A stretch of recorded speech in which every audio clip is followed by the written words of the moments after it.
여러분 안녕하세요. 오늘은 웹3의 미래를 두고 벌어지는 아주 흥미로운 두 가지 흐름, 그러니까 믿음과 인프라에 대한 이야기를 한번 해볼까 합니다. 지금 바로 시작할게요. 자, 한번 상상해보세요. 아직 시장에 정식으로 나오지도 않은 디지털 코인 하나가 무려 30만 달러, 우리 돈으로 치면 4억 원이 훌쩍 넘는 가치를 가질 수 있을까요? 이게 말이 되는 소린가 싶죠? 근데 이 좀 황당하게 들릴 수도 있는 질문이 바로 오늘 우리가 파고들 이야기의 가장 중요한 핵심입니다. 바로 이 숫자입니다. 31만 4,159달러. 재미있는 건요, 이건 시장에서 거래되면서 만들어진 가격이 전혀 아니라는 거예요. 수천만 명이나 되는 사람들이 이게 바로 우리 코인의 가치야 라고 다 함께 외치고 있는, 뭐랄까, 하나의 거대한 선언 같은 숫자죠. 이 모든 이야기의 시작은요, 정말 폭발적인 소문 하나였습니다.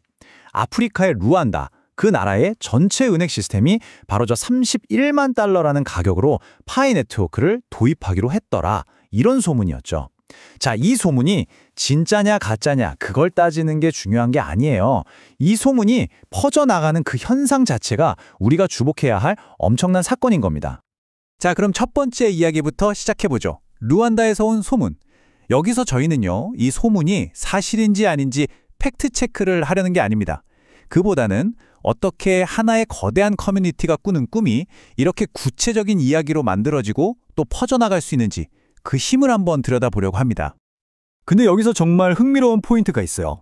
왜 하필 아프리카였을까요? 그리고 그 많은 나라 중에 왜 루안다였을까요? 사실 여기에는 그럴듯한 이유가 있습니다. 아프리카는 지금 전 세계에서 P2P 암호화폐 거래가 가장 활발한 곳 중 하나거든요. 그리고 루안다라는 나라는요, 우리가 아프리카의 싱가포르가 되겠다라는 아주 야심찬 비전을 가지고 기술 허브로 성장하고 있어요. 그러니까 이런 배경이 있었기 때문에 그 소문이 그냥 뜬구름 잡는 소리가 아니라 진짜 그럴 수도 있겠는데? 하는 강력한 설득력을 갖게 된 거죠. 이런 현상을 설명하는 개념이 바로 믿음의 경제학입니다. 다시 한번 말씀드리지만 31만 4,159달러는 시장 가격이 아니에요. 이건 뭐냐면 사람들 마음속에 아주 강력하게 박힌 하나의 기준점 같은 겁니다. 마치 배가 닻을 내리면 그 자리에 딱 고정되는 것처럼요. 이걸 심리학에서는 앵커 효과라고도 부르죠. 우리 모두가 이 가격이 맞다고 굳게 믿으면 언젠가는 정말로 그 가격이 현실이 될 거야. 바로 이런 생각인 겁니다. 자, 그럼 이제 본격적으로 웹3로 가는 첫 번째 길, 바로 믿음의 길에 대해서 자세히 살펴보겠습니다. 파이 네트워크가 선택한 길이죠. 이들의 전략은 아주 명확해요. 완벽한 기술을 먼저 만들기보다는 일단 거대한 커뮤니티를 만드는데 거의 모든 걸 걸었다고 볼 수 있습니다. 화면에 보이는 이 문장, 우리 모두가 이 가치를 믿는다면 시장은 결국 따라올 것이다. 이게 바로 GCV, 그러니까 글로벌 합의 가치를 외치는 사람들의 핵심 철학을 정말 완벽하게 요약해줍니다. 이건 기술이 뛰어나서 믿는 게 아니에요. 우리, 바로 커뮤니티 서로를 믿는 거죠. 파이 커뮤니티 안에서 거의 성경처럼 여겨지는 이야기가 하나 있어요. 바로 1만 비트코인으로 피자 2판을 사 먹은 그 유명한 프로그래머 라즐로 하네츠 이야기입니다. 이게 뭘 의미하겠어요? 너는 제발 그 사람처럼 되지 마라. 지금 당장의 작은 이익 때문에 미래에 어마어마한 부를 걷어차지 마라. 이런 강력한 교훈을 주는 거죠. 이게 바로 수천만 명이 포기하지 않고 매일같이 스마트폰의 채굴 버튼을 누르게 만드는 원동력인 셈입니다. 파이의 현재 전략, 이른바 폐쇄형 메인넷 전략은요, 정말 양날의 검과 같아요. 이게 뭐냐면 아직 외부 거래소랑 연결하지 않고 우리끼리만 있는 일종의 안전한 정원을 만드는 건데요. 장점은 분명하죠. 외부 투기꾼들로부터 우리 자산을 보호하고 내부에서 앱도 만들고 KYC 인증도 하면서 생태계를 차근차근 키울 시간을 벌 수 있어요. 하지만 단점도 명확합니다. 기다리는 사람들은 지쳐가고 나중에 문이 활짝 열렸을 때 나 이제 팔래 하는 사람들이 한꺼번에 쏟아져 나올 위험도 있죠. 가장 큰 문제는 이 믿음의 가치라는 게 진짜 시장에서 통할지 아직 아무도 모른다는 겁니다. 자, 이제 완전히 180도 다른 길로 가보겠습니다.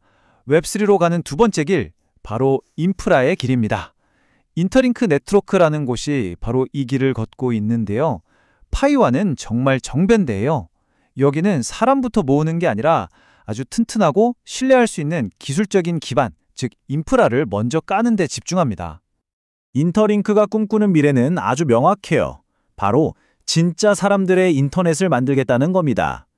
인터넷을 떠도는 수많은 봇이나 가짜 계정들 말고요.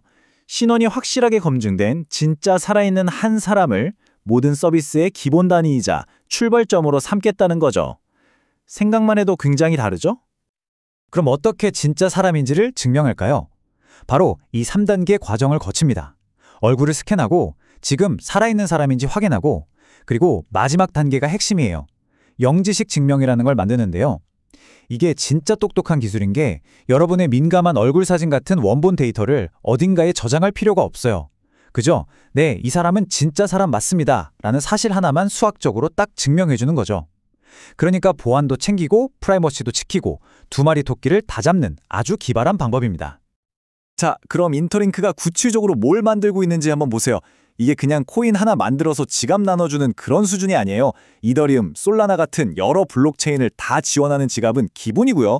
애초에 만들 때부터 기업이나 은행, 심지어는 정부 규제까지 다 생각하고 설계를 했어요.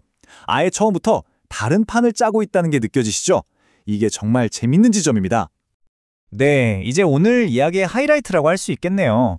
완전히 다른 이 두 가지 철학, 웹3를 만들어가는 이 두 개의 청사진을 한번 제대로 정면으로 비교해 보겠습니다. 이 표를 보시면 한눈에 들어오실 겁니다. 파이와 인터링크는 그냥 좀 다른 프로젝트, 이 정도가 아니에요. 이건 미래 인터넷을 어떻게 만들 것인가에 대한 근본적으로 다른 두 개의 세계관이 충돌하는 겁니다. 파이의 가장 큰 자산이 5,500만 명이 넘는 사람들의 믿음이라면 인터링크의 핵심 자산은 기술로 증명하는 신뢰죠. 파이는 나중에 시장에 나갔을 때 그 믿음이 무너질까 봐 걱정해야 하고 인터링크는 반대로 이렇게 잘 만들어 놓은 기술 위에 과연 사람들이 많이 모일까를 걱정해야 하는 리스크의 방향도 완전히 정반대인 셈입니다. 자, 그럼 이쯤에서 이런 생각이 드실 거예요. 그래서 결론이 뭐야? 둘 중에 누가 이기는 건데. 하지만 누가 이길까라는 질문에서 한 발짝만 물러나서 우리에게 더 도움이 되는 실용적인 전략은 뭘까? 이쪽으로 한번 관점을 바꿔보겠습니다. 그러너에서 여러분은 어떤 길을 선택해야 할까요? 파이 아니면 인터링크? 꼭 둘 중 하나를 골라야만 하는 걸까요? 그런데 어쩌면 가장 전략적인 대답은 바로 이걸지도 모릅니다. 왜 둘 다 가지면 안 되는데 하고 말이죠. 누가 이기냐가 아니라 어떻게 둘 다 필요할까라고 질문을 바꿔보는 거예요. 생각해보면 이 둘은 서로 경쟁하는 관계가 아니라 성공적인 웹3라는 큰 그림을 완성하기 위한 필수적인 두 개의 퍼즐 조각일 수도 있습니다. 하나는 사람들을 뜨겁게 모으는 심정이고 다른 하나는 그 시스템을 안정적으로 돌리는 뼈대 같은 거죠. 그래서 오늘 저희가 제안하는 가장 현명한 전략은 바로 이 양손 전략입니다. 파이 네트워크는 계속 무료로 채굴하면서 커뮤니티에 참여하세요. 이건 일종의 장기적인 커뮤니티 자산으로 생각하는 거죠. 그리고 인터링크 네트워크는 계정을 만들어서 이 신원 인증 기술이 어떻게 돌아가는지 직접 한번 경험해 보세요. 이건 단단한 인프라 자산으로 보는 겁니다. 핵심은 한쪽에 올인하는 대신에 서로 다른 두 가지 웹3 철학에 모두 발을 담가보면서 위험은 분산하고 가능성은 넓히는 거죠. 자, 오늘 이야기는 이 마지막 질문을 여러분께 던지면서 마무리하려고 합니다. 과연 웹의 미래는 수많은 사람들의 뜨거운 믿음 위에 세워질까요? 아니면 누구도 부인할 수 없는 차가운 코드, 즉 기술 위에 세워질까요? 어쩌면 진정한 성공을 위해서는 이 둘 모두가 반드시 필요한 건 아닐까요? 바로 이 질문에 대한 답을 찾아가는 과정이 앞으로 우리가 보게 될 웹3의 진짜 모습일 겁니다.